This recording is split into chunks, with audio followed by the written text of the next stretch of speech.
Dear friends, welcome to yet another culture project by our embassy, the launch of the new book by Abai, the Book of Songs, and to the online concert dedicated to this book. Of course, we would have preferred to have this concert live, but the pandemic wouldn't allow us to do that. Therefore, I'm welcoming you in this online format. This book is part of our annual year-long celebration of Abai's 175th anniversary. Abai stands out in Kazakh culture and history as a huge monument. He is the father of Kazakh literary language. He is the poet, enlightener, philosopher. He is the heart of Kazakh culture, particularly his poetry, his words of wisdom, book of words, and his music legacy, of which we wanted to have a detailed story through this book. Abai's poetry is well known.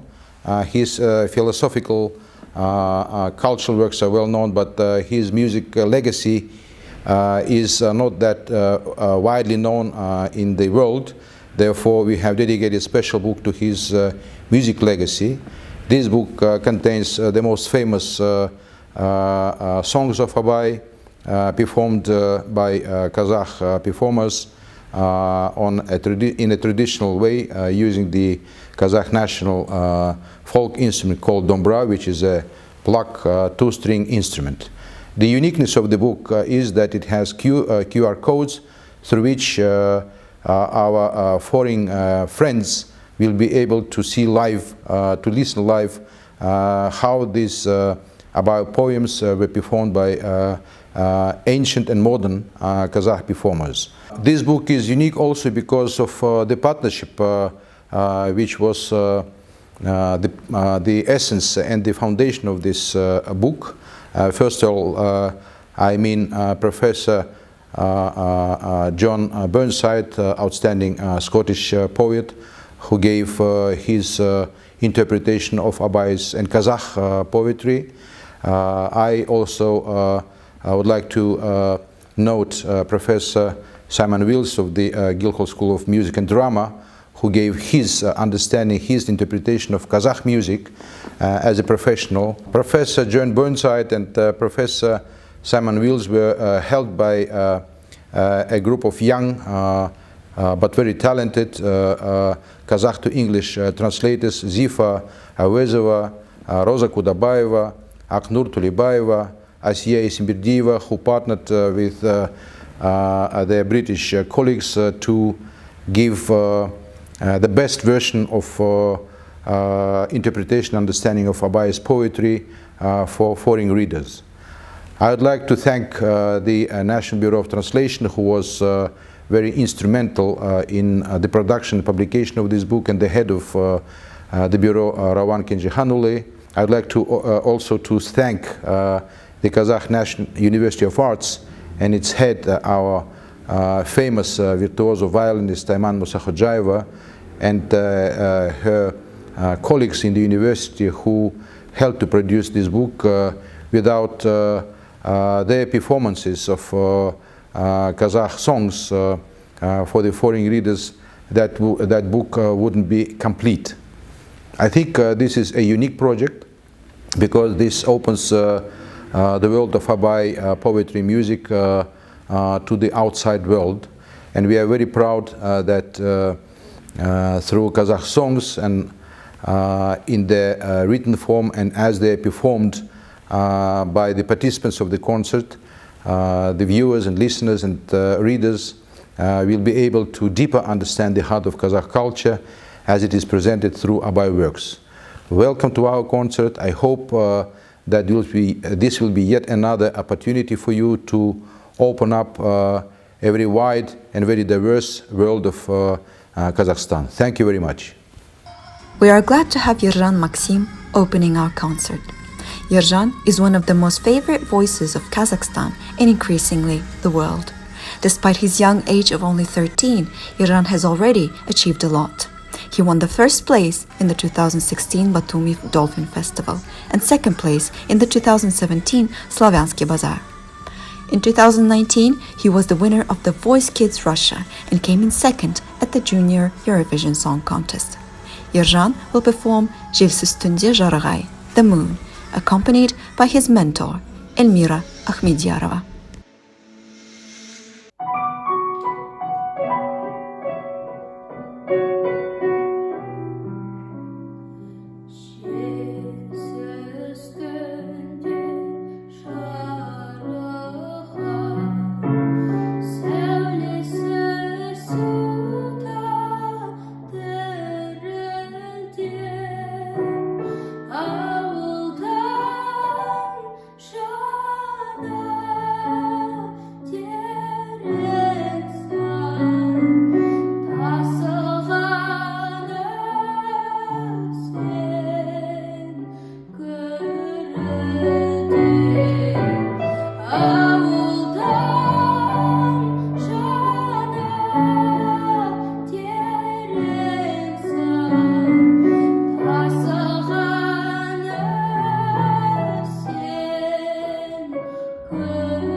Our next performer is the new and fresh pop sensation, British singer-songwriter Smiley.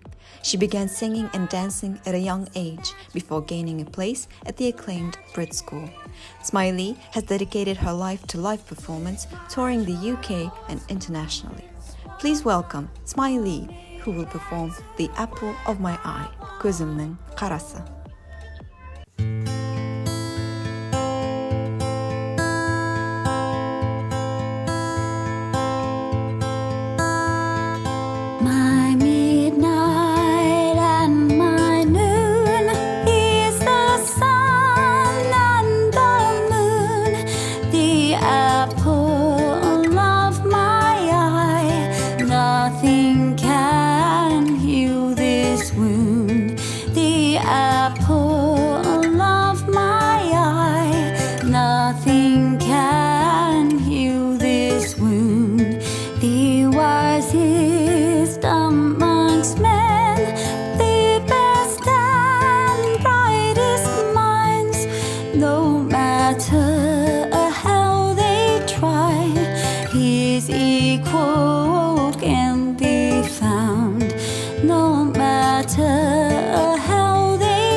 Joy and pain, these hearts his cold and steel.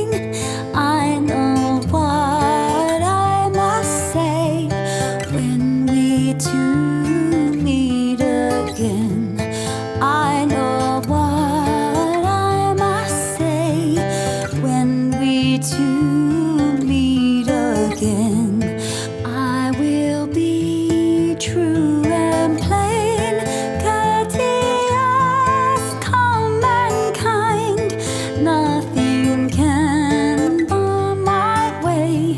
Surely he knows my mind. Nothing can bar my way. Surely he knows my mind.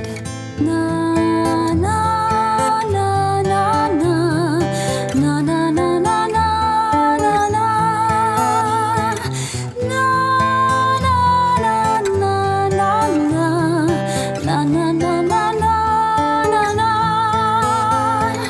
My midnight and my noon is the sun and the moon, the apple of my eye. Nothing can heal this wound, the apple of my eye.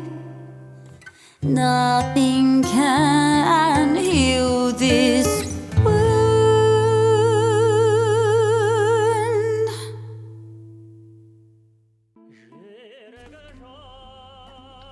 Yerlan Rızkali is a traditional Kazakh folk singer and the honored artist of the Republic of Kazakhstan. He is the graduate of the Ahmet Jubanov National Specialized Music School for Talented Children and the Kurmangazi Kazakh National Conservatory. Yerlan has released several albums and worked as a musical editor at Kazakhstan national TV and radio channels. He is also the soloist of the Kazakh Concert Ensemble.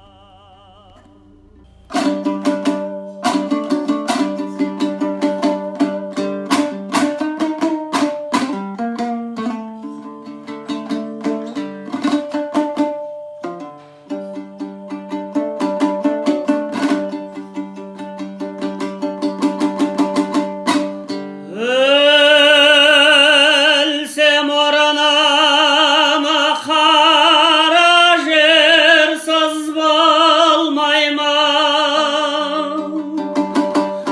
Ötkür tilbir yalşak kaz bolmayman.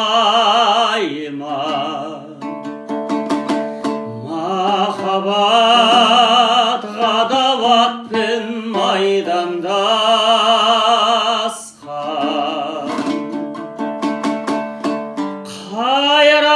Hayran menin жүрегім Moz bolmayman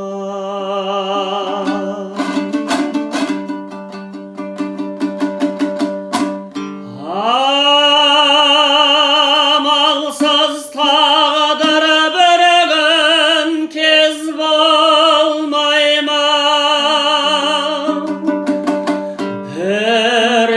Birevge jay, birevge tez bolmayman Asau jürek ayağın şalыс basқан Кезім тауып артқыға Söz bolmayman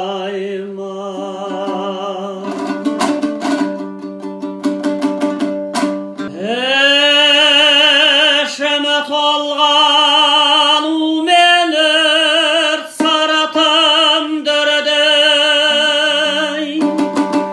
Men gelmeske getirmin tügünü dermey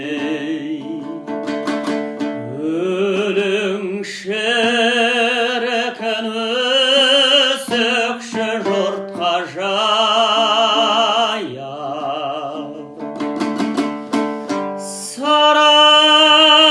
Saramda toktatayın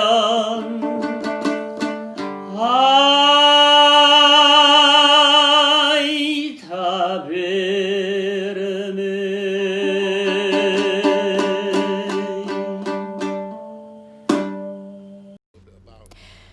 Professor John Burnside, who worked on the translations of Abai's poems, is a highly regarded, award-winning Scottish poet and writer.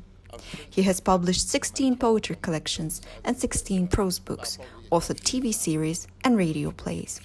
His collection Black Cat Bone won both the T.S. Eliot Prize and Forward Prize. He won many other prizes and awards, both in the UK and internationally. His work appears in translation in Germany, France, China, Brazil, and many other countries. The idea was that the English versions of Abai's songs would be rhythmically, precisely, would match precisely Abai's rhythms, and as far as possible echo his rhyme schemes. That is, obviously the same rhymes couldn't be created, but the rhymes would occur in the same place and have the same kind of resonance and the same kind of musical timbre. So the idea then is that the songs could be sung in English to the exact same music as the originals were sung. Normally, when translating poetry or song, the usual strategy might be not to try and convey something directly across into the host language, as it were, directly, but to find strategies in the host language that would somehow echo and at least carry some of the music of the original across. The obvious first intent is to try and convey the imagery, the metaphors, the senses or the semantics of the original. And hope then that to add to that, by various strategies, some music in the host language. In this case, the brief was very strict. We really had to try and make something that could be sung to those original melodies. So this revealed to me first the very strong and complex tradition which Abai must have been working in terms of song, the rhythmic complexity and the inventiveness with regard to rhyme, and secondly the ways in which he himself elaborated that in his work. His rhymes are clever and cunning and yet somehow feel entirely natural, and even more so the rhythms are complex. They're not necessarily initially or intuitively something that an English speaker attaches music to, in the sense that kinds of rhythmic strategies in terms of conveying song and music. So there was something very strange about that initially, trying to convey that. And also it was very difficult at times to convey this without sounding strange, stilted, artificial in English. It was clear that from listening to the songs being sung that there was a naturalistic tone in Abai's work that was, as all good poetry does, in the sense of being speech-based, conversational, and vernacular, a kind of address. It was important to convey in English the same sense of, I guess the right word in the end is intimacy. This is a sense of a communication from one person to another, or from one person to a group of people, that carries with it sincerity and the ironies that would be exchanged in normal conversation. In each case, the rhythmic complexity presented its own challenges. Abai never seems to do the same thing twice, in terms of rhythm anyway. And that really kept me on my toes. And there were times when really it was quite difficult to keep that rhythm going. I hope I succeeded, at least in places. But what emerged from the whole process for me was just that sense of this musical versatility, this sense of playfulness in music, and also an emotional profundity that is impossible to fake. because it has to be combined so often in song with a simplicity of language or a simplicity of expression that has to be persuasive, that has to speak directly from the singer to the listener. I've made all kinds of comparisons while I've been thinking about the process of so-called translating or versioning Abai. I compared him initially for myself to Robert Burns, who again worked with existing song traditions, but then elaborated them for himself and innovated in them. And I've thought about blues singers, the great southern blues singers, the Delta blues singers, who again often used forms that already existed in the tradition and then invented around them or renewed them from within, often using very, very simple seeming language that to convey quite subtle emotional nuance and express what blues, of course, is famous for expressing, that sense of pain and suffering that comes with the life of the oppressed, but also a certain kind of insouciance and stoicism and will to continue. More recent examples of singers who might be compared to an approach in some ways to Abai would be someone like Bob Dylan or even Leonard Cohen, who Cohen sometimes is more self-consciously poetic perhaps, and it's clear that Abai was while being very poetic in his writing, was determined to keep artifice out of the equation, as it were. But Dylan certainly resonates. In the end, I suppose the most important thing is that we remember what song is about when we listen to Abai's songs, when we read his lyrics. Song is about that direct communication, that almost raw expression of mourning, of love, of joy, of dealing with things, dealing with pain, finding a way to shape pain or joy or happiness or unrequited love or just the sheer pleasure of friendship or meeting somebody wonderful for the first time, to shape those things into something that can be conveyed to another directly in often the most deceptively simple of language, underpinned with this, as I said, this extraordinary gift for rhythmic playfulness, complexity, and in the end, never in some kind of Baroque sense or art for art's sake sense, as it were.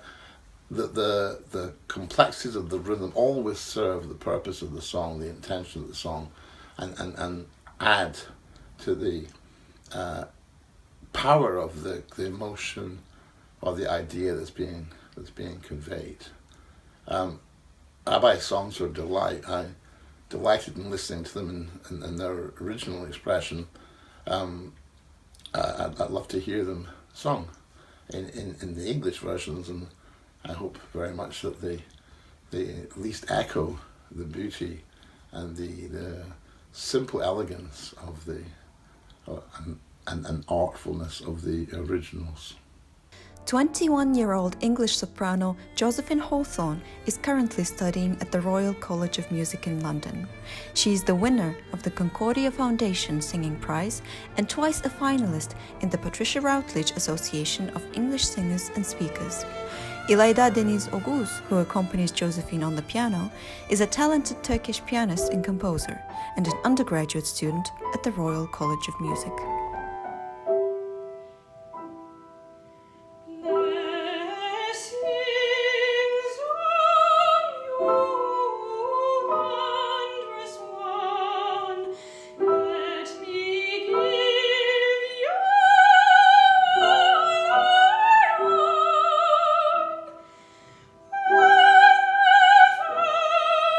Shall think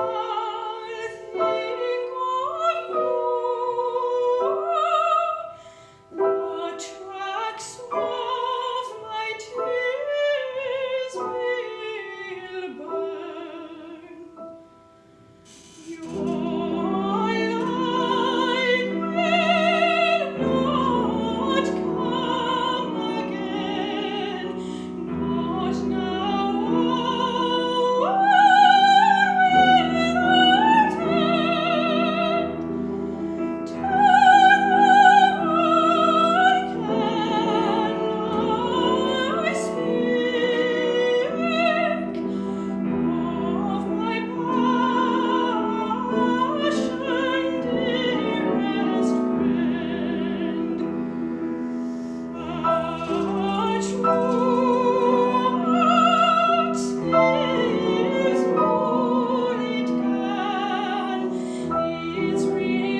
Ayman Musakhadjayeva is an outstanding virtuoso violinist, People's Artist of the Republic of Kazakhstan, Rector of the Kazakh National University of Arts, and the UNESCO Artist for Peace. She is the prize winner of such international competitions as the Paganini International Competition in Italy, the Tokyo International Competition in Japan, the Sibelius International Competition in Finland, and the Tchaikovsky International Competition in Russia. The Kazakh State Symphony Orchestra was founded in 1991 by Ayman Musakhadjayeva, who is also the orchestra's artistic director. The ensemble has performed in the best concert halls of the world, including in the UK, Austria, France, Italy, and Russia.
Perizat Turarova is a graduate of the Kurmangazi Kazakh National Conservatory. She is the winner of the Asıl Murat competition, the first national Danish Rakishev competition, and the sixth national Emre Kashabayev competition. She is currently a soloist at the Nur Sultan State Academic Philharmonic and has the title of the Excellent Worker of Culture of the Republic of Kazakhstan.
Professor Simon Wills, who authored the introduction to our book, is an award-winning composer with an international reputation for opera, ballet, theatrical, and symphonic music. His compositions are played all over Europe. He has been teaching at the Guildhall School of Music and Drama since 1986. He worked at the Teatro Massimo in Palermo, the Welsh National Opera, the London Symphony Orchestra, and the Chamber Orchestra of Europe. He has also been a guest player with Teatro alla Scala in Milan, Moscow Soloists, Orchestra de Cadaqués, and the Netherlands Chamber Orchestra. Every text that is to be performed is a starting point, even if it is what academics like to call an ur-text, something as close to the original writer's intention as possible. It is still the starting point, the seed for something that is alive. You will only get a sunflower from a sunflower seed, but the kind of sunflower you get will depend entirely on the soil, the sun, the amount of water, and some people say how much you talk to the flower as well. I think I agree with them. Abai had been dead for many years when some transcribers came and listened to people who had known him, who had watched the way he sang, the way he moved, the way he sounded, and they did as best they could an accurate rendition of what he had sung to them maybe 30 years earlier. It is possible that they remembered it flawlessly across that great space of time, but I think it unlikely. I also don't think it matters. I also don't think it matters that Western notation, which depends on dividing things into evenly spaced intervals of music and evenly divided beats, is wholly inadequate to the task of the wonderful tumult that is characteristic of Kazakh music. Because whatever is written down is a starting point. The notation is imprecise, and that is just as true for a piece of Beethoven or Bach as it is for anything transcribed as Abai's songs were all those years ago. I have travelled and taught in a great many countries around the world, and I can truthfully say that nowhere have I encountered such a strong security and understanding of the role of indigenous music in the culture of a country as I have encountered in Kazakhstan. I remember many years ago I was teaching at the Komangazi Institute in Almaty, and we were rehearsing a Mozart serenade, and if I'm honest, it wasn't going terribly well. I called for a break, I had a cup of coffee and a think, and when I came back, two young men were having a dombra competition in the corridor. It was absolutely wonderful. You know what they do. They have that wonderful rattling strum. They go faster and faster. They throw the instruments in the air and catch them and then carry on as if nothing had happened. I was entranced by it. Then they spotted the old grey-haired prof and they stopped and looked a bit sheepish. And I said, no, that was wonderful, thank you. And when we went back into the rehearsal, I said, now, let us stop pretending to be Austrian. Let us instead imbue the Mozart with that same spirit that I saw in the Dombra. They played like themselves. They took what we think of as the fixed text of Mozart, and they took it to a new place. They played it with that extraordinary, swaggering Central Asian spirit, and in doing so they increased the range of things that it was able to be.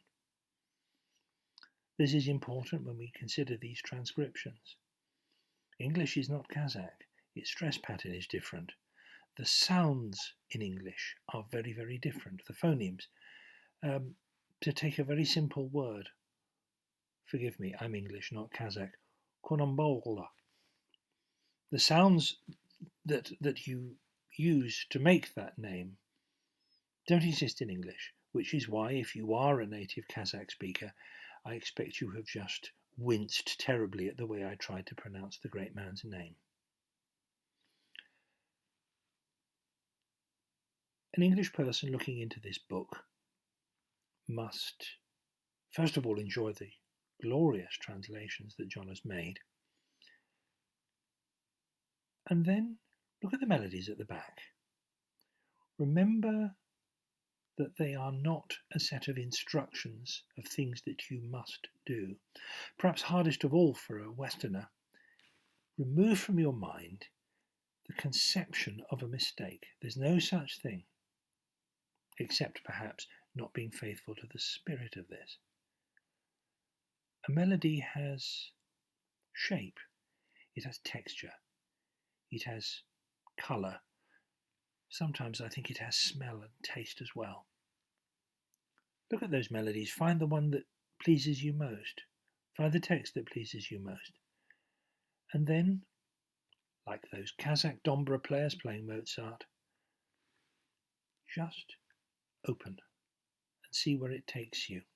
Last time I was in Almaty, I went to hear the Komangazi Folk Instruments Orchestra. They play traditional Kazakh melodies, though they are in notated arrangements. And they're laid out more or less like a Western orchestra. You will see a section of khobuz looking a little bit like a Western cello section, swaying with the music. Those folk melodies that they sing are not exactly the way they would have been heard on the steppe maybe 100, 150 years ago. Of course they're not. It doesn't matter. They've been the starting point for something new. At the end of the concert, I saw one of the most moving things I've ever seen in a concert hall.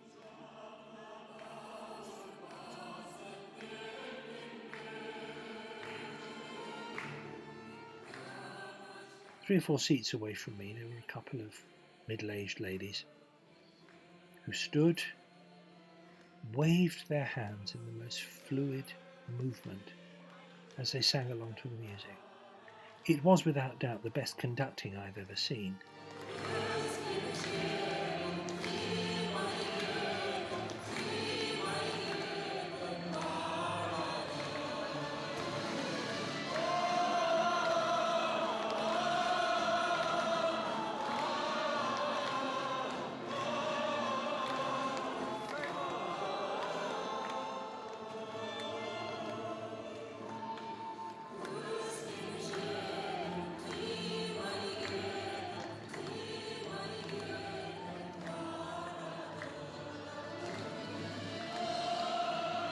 they were wholly engaged in that music that is of their nation, that is of their language, that is of their identity. An English person or an American person wishing to engage with this should try to do something very, very similar. It is in the moment that music exists.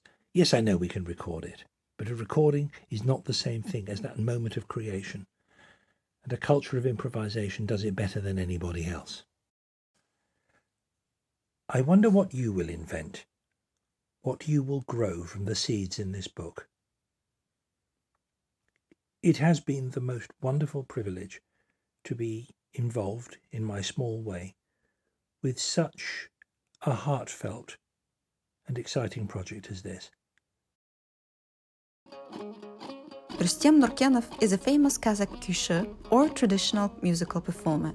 He is a graduate of the Tolyobayev College of Music and the Kazakh National University of Arts. He is the apprentice of renowned Kazakh musicians and scholars Talasbek Asimkulov and Jarqin Shakarim. Rustem will perform Torjorga, a key by Abai. A key is an instrumental musical composition performed with national plucked, bow and wind instruments such as dombra, qobuz or sirnai. Like most works in Kazakh culture, keys were never learned by heart and passed from generation to generation without written fixation.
Annabel Pattinson is a singer-songwriter from Newcastle.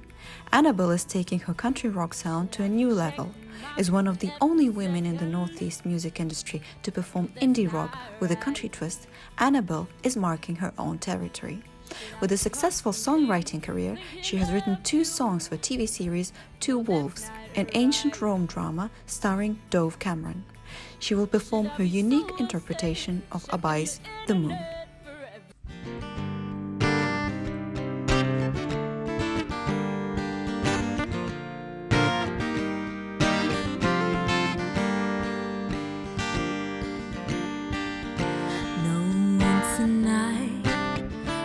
The moon flooding the lakeside with silver over the valley all alone. Some no huts down by the river, a spreading tree, noble and bright, rustles its leaves in the cool night under the green hills still in light. The earth is concealed from our sight. The peaks ring out with the echoes of barking dogs and of voices. Did you travel here just to follow the road to all these places? Your heart wavered all alone, flushed with fever,